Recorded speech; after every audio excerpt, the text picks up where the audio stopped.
years, people have been buying Poulan chainsaws. Wouldn't use anything but a Poulan. Poulan, Ed. Poulan. And for over 30 years, they've been mispronouncing our name. Poulan. Pou. So we'd like to remind you that our name is Poulan. And for a tough, dependable chainsaw, Poulan is the only name you need to remember, no matter how you pronounce it. Poulan. All right, guys, here we are. Back again. Part 2. Let's get it on. What are we going to do first here?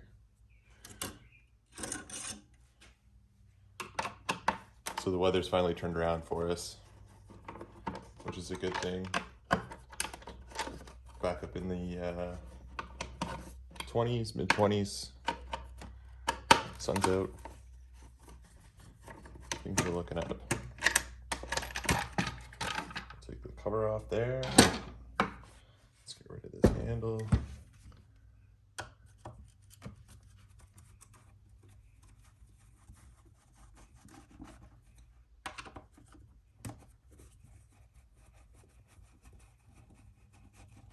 We gotta get this done. A couple trees out back I gotta get the limbs cut off of. So I want to give this little guy a whirl. See how that goes. We have another saw coming.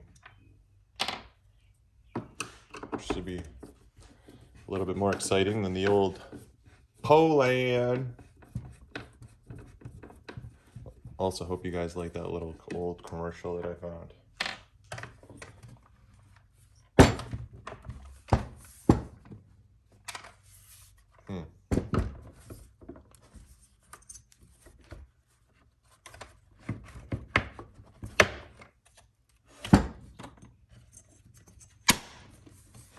Chain break. There we go.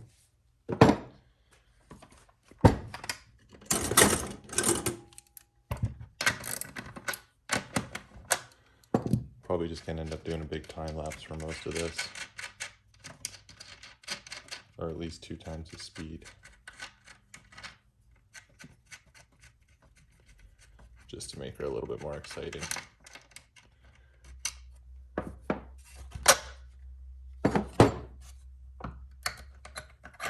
Guess we're gonna need that too.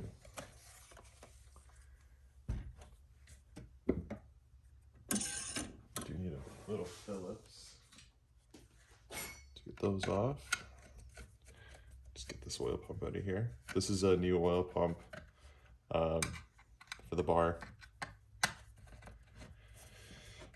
I got this and put it on shortly after I cleaned up the saw, just to start getting her going here, and then noticed that it was food. So that's kind of where we're at with that.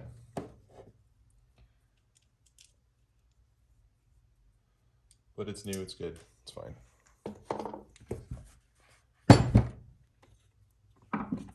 Right.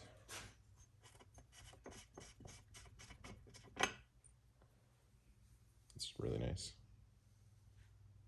Try to get it in here for you, sorry. This is the plug that came with it. Champion.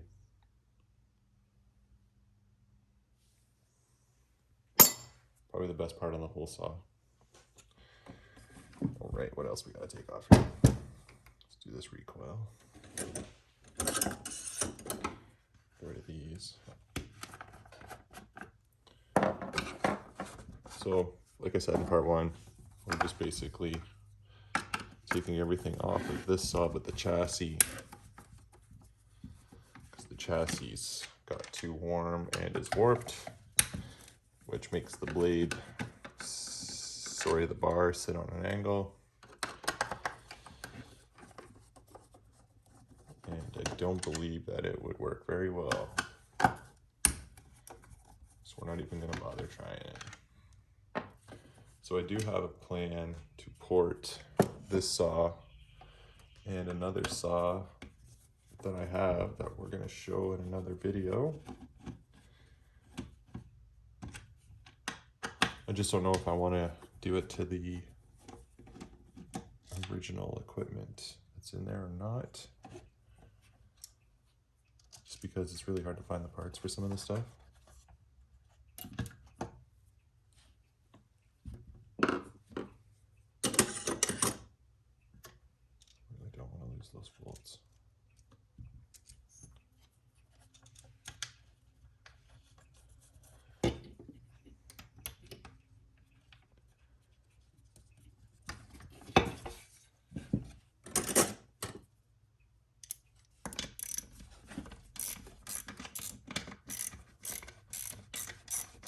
So it's just 4 bolts that bolt the engine in,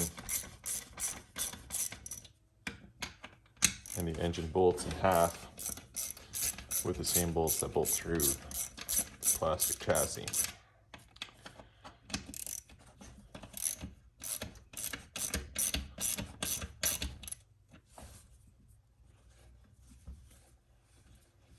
And they are long.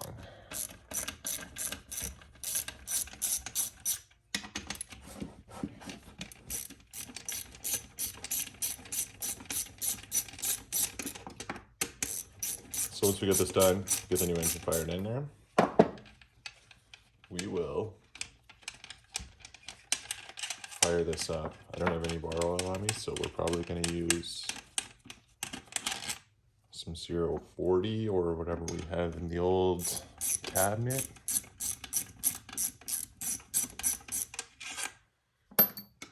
And also, this would be a good time to talk about 2-stroke oils.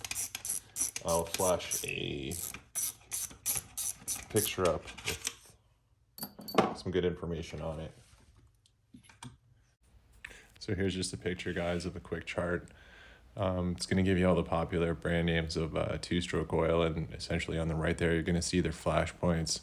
Just trying to get the point across where you don't necessarily need a oil that's going to flash off at 430 degrees if your motor is never going to get anywhere near that temperature. It really depends. The best thing to do, I would say, would be to get a temperature gun infrared and just take a quick shot of the cylinder head and see what you're getting from the outside of it before you get too crazy. I use the Yamalube 2R in everything I have. It's around 225, I think, somewhere in there. If you back it up, you can see this. Might be a little higher, maybe 250, but I have never had any problems. And essentially what happens is, just because you ran out and bought the most expensive oil doesn't necessarily mean that that is the oil that you should be running. So if you look at that picture, you'll see the different flash points of 2-stroke oils. And you really don't want to get one that's, essentially outspec for your motor. If you're woods riding a dirt bike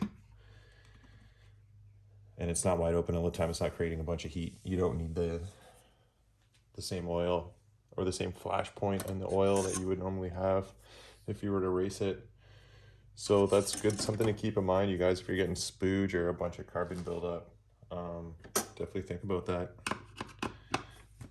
In that picture, there's a lot of the most common oils out there, I believe for Canada and the States, possibly.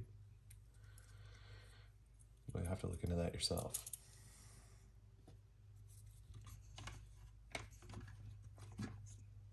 Now, got out of there. Fuel line connected to the carb from the tank. I think that's the primer bulb. Here we go. We're getting there.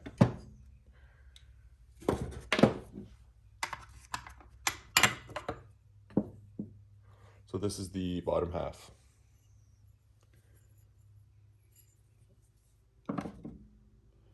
Of the motor that I was telling you about. And then those indentations are in the bearings, or the seals, pardon me. See them there? are caused from being clamped in between these two halves. Let's see if we can duplicate it here.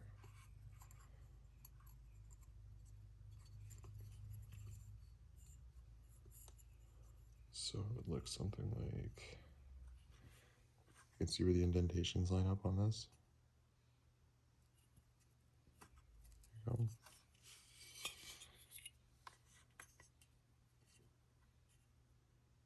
That's exactly where the halves come together, right?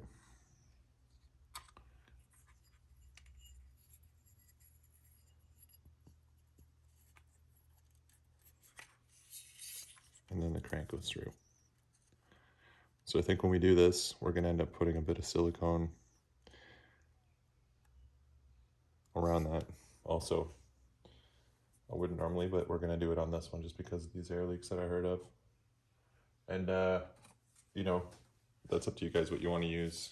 I use the ultra copper high temp stuff. I know a lot of people use the black. I like the copper the best. Works pretty good. I haven't had a failure with the copper, so I stayed with it, really. Everything I take apart, I pretty much see the black stuff. I mean, this had the black stuff on it. You kind of see what's left there. I cleaned it up, but it's kind of stained.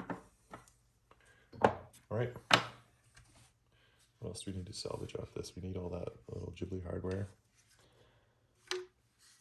Probably that little ground.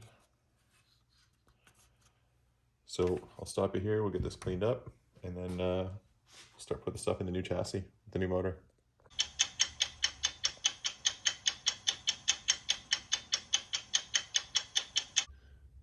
All right, bench is cleaned off. So pretty good deal. Got a close eye, you're gonna notice camera angle changed. It's because, well, I was cleaning off the bench. The Amazon guy showed up, dropped off my new camera stand. So now we are highly trained professionals here. The rest of the chassis, everything else, I just kind of moved out of the way for now because we got the engine left with the carb and the exhaust on it. So we're gonna pull that off. I did drill a hole in this. I'm gonna do something with this. I don't know what yet, but I'm gonna do something with that. It's gonna be a custom pipe on that. So we're gonna tear this down.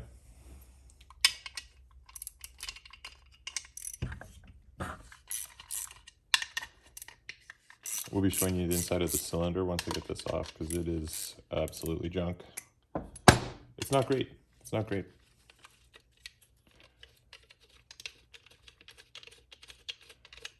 After looking at that piston, you can pretty much imagine what the inside of this is going to look like. Like I said, I've never had it running. I don't know. I don't know what happened to it. Found on the side of the road for dead. Okay, pull our heat shield off here. There's like a little insert in this heat shield. And I don't know if we need to keep that. I'd like to take that out because it would open up the exhaust port a little bit, but we will see. Okay, so we'll pop this carb off in the air box.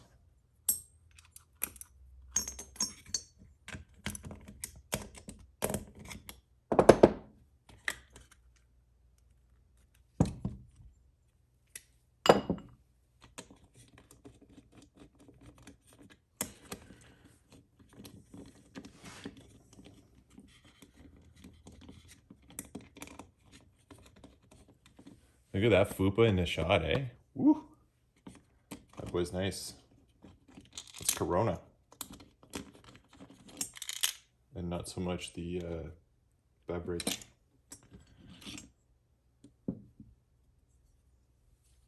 Alright, and now we're down to this little manifold spacer.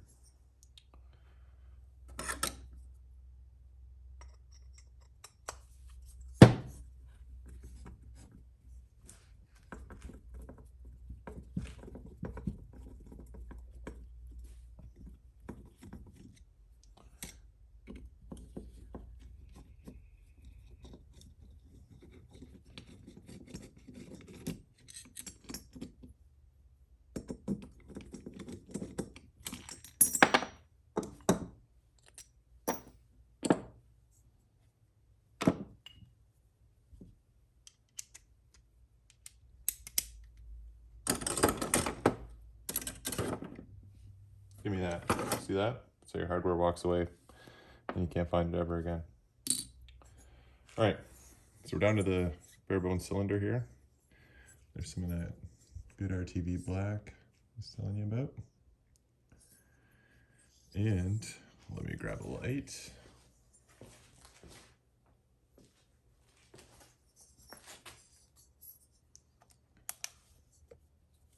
Whoa, too much light.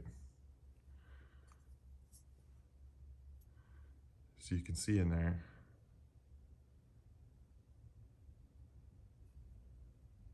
get the phone to focus, just so much.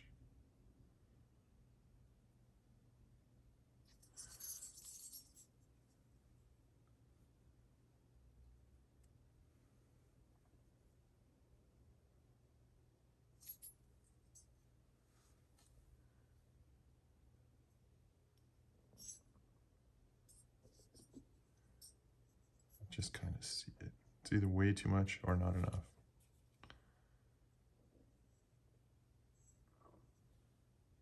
There we go. Kind of getting into it here. You can see the damage down in there now. Very deep grooves. So like I said, 60 PSI, low compression.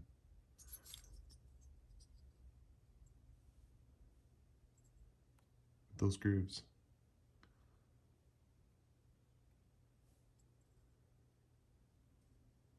So RTV black really shows up here now. So this is the 36 cc cylinder.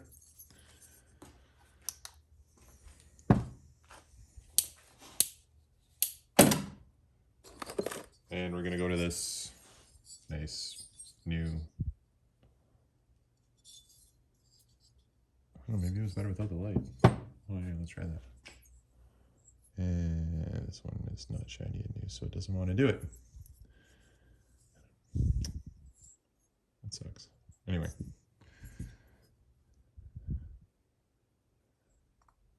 It's hard to tell, even by looking at it here, how much bigger it is, but let's turn them the right way so the plugs face the same way. It is bigger though. We did measure the piston, so it's gonna work. Bottom half of the clam from the old one lines up real nice, as you can see. It's gonna be good. Let's get the bearings in there, some piston, all that stuff.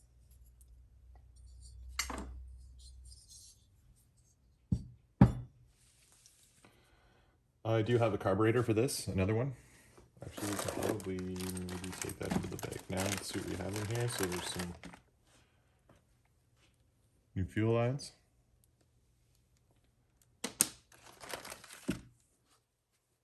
New foam filter.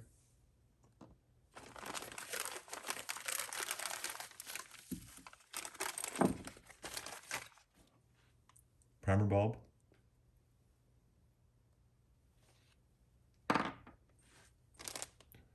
This is a complete knockoff spark plug.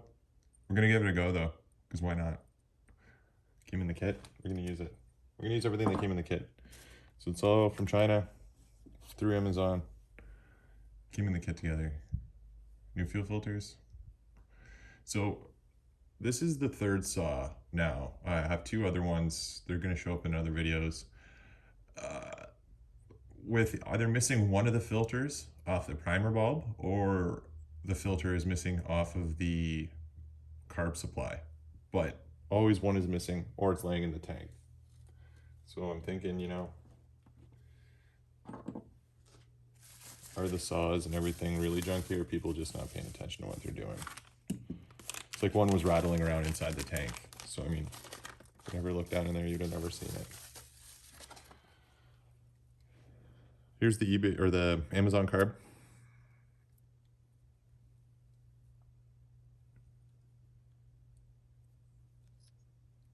The finish is pretty good.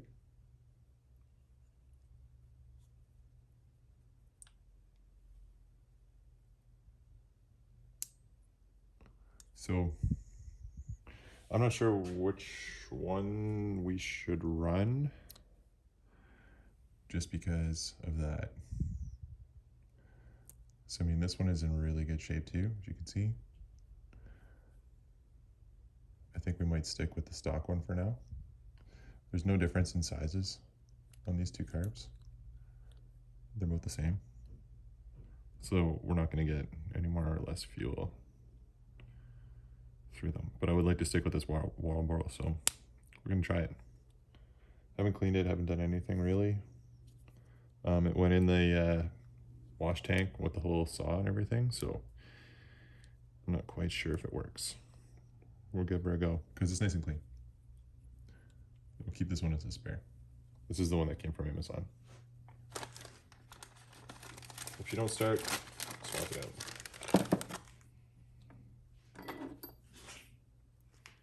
Right. Just the old Ghibli exhaust gasket. Set that over there for now.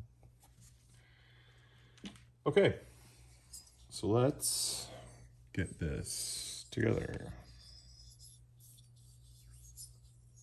Cleanliness is a big deal here, folks. When you're putting stuff back together. Now, I see a lot of people do this. I don't know why. I'm not a big fan of it. I don't do it with anything. We are going to take some 2-stroke oil. If you go back to that picture I was telling you about where this sits, they're pretty much mid-grade. Or mid-flash point, not mid-grade. I really like the Amalube. Running it a lot of things. Works really well. And I'm just going to lightly go over the inside of the cylinder. Very lightly. Like you'd be hard pressed to soak a finger in here when you're done. But I'm not going to run anything dry. Never do, never have. And then what I'm not going to be doing is putting any oil on the face here, because that's obviously where I want that RTV to go. And it's already clean. I don't want to have to hit it up with brake cleaner again.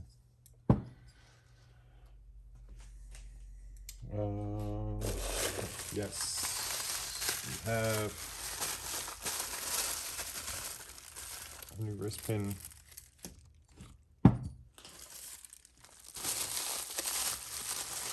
Wrist pin bearing, crank bearings, piston. All the stuff we opened up on the last one. If you guys haven't caught that, go check that one out. Pretty much the story behind it and where all this stuff came from. I think we're pretty much done with that bubble wrap. As you can see, these videos came out, so nobody choked on it. What I am looking for is the circlips. There we go. So that's what we're gonna need for now. And then in with the, because we had the two kits, right? We had the rebuild kit and the carb kit, the engine rebuild kit, and the carb kit.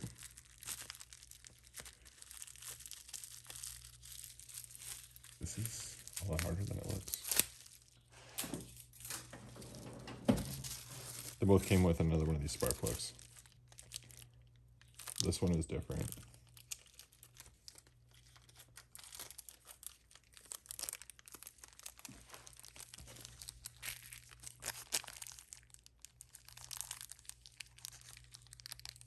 Jittich?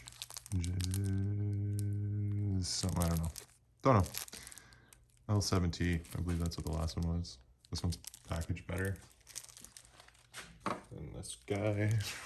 So we have an NSK. NSK makes bearings. I don't know about spark plugs. It might not even be the same company. Both L7Ts. Maybe we'll go with this one. Let's go with this one. Use this one as a spare. Go with this guy. Call that a day. That's a packaging. So let's stuff up there. Okay. Now we have our crank, and we have to put the piston on it.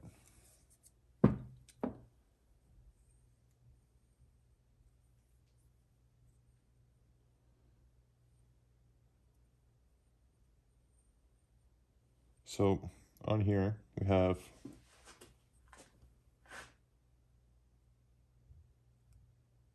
the two ring stops. So we're going to make them face the intake side. There's no provision on this side at all for any oiling, you can see. So we're not going to do anything about that. We could drill a little hole or something in it, but we're not going to go that far. It's a Poulan.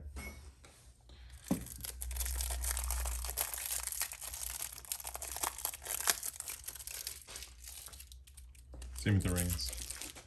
When you're putting new rings in, you just want to check to see if there's any marking on them, letter stampings, because then you'll know, like that one. HY, I wonder if that's highway. Wouldn't that be cool? So the HY we're going to face up, I believe. And we'll just check the pin in the piston to see which way that's going to face. Right? So the pin is going to be sitting on the top side of the ring.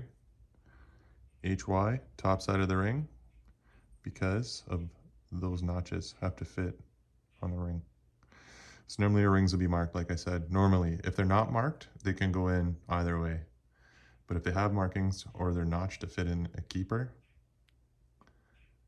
you have to put them in that way. But normally they'll be marked. So always look for that. If they're not marked, they go in any which way, up or down. If they're marked, the markings face up. So we're just gonna throw these on here. Try not to just scratch it all up, because it's kind of decent for what it is, really.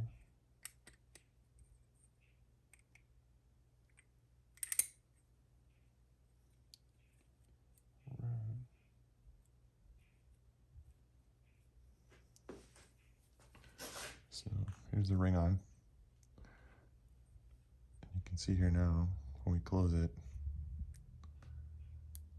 that's where the pin is. Boom shalaka. One to go. Again.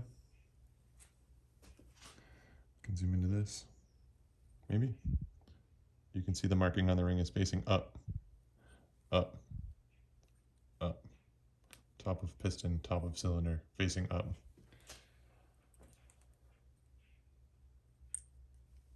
When you get these, there's no instructions, so I'm just letting you know now. If you don't know, now you know.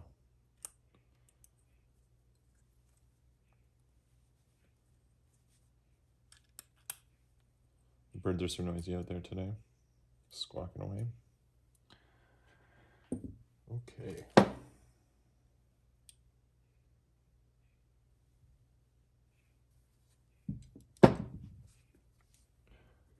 So I'm gonna need my vise to put in the wrist pin bearing. I'm gonna do that, and then we'll be back. We'll throw the piston on, the wrist pin, and throw it on the crank. Throw it in.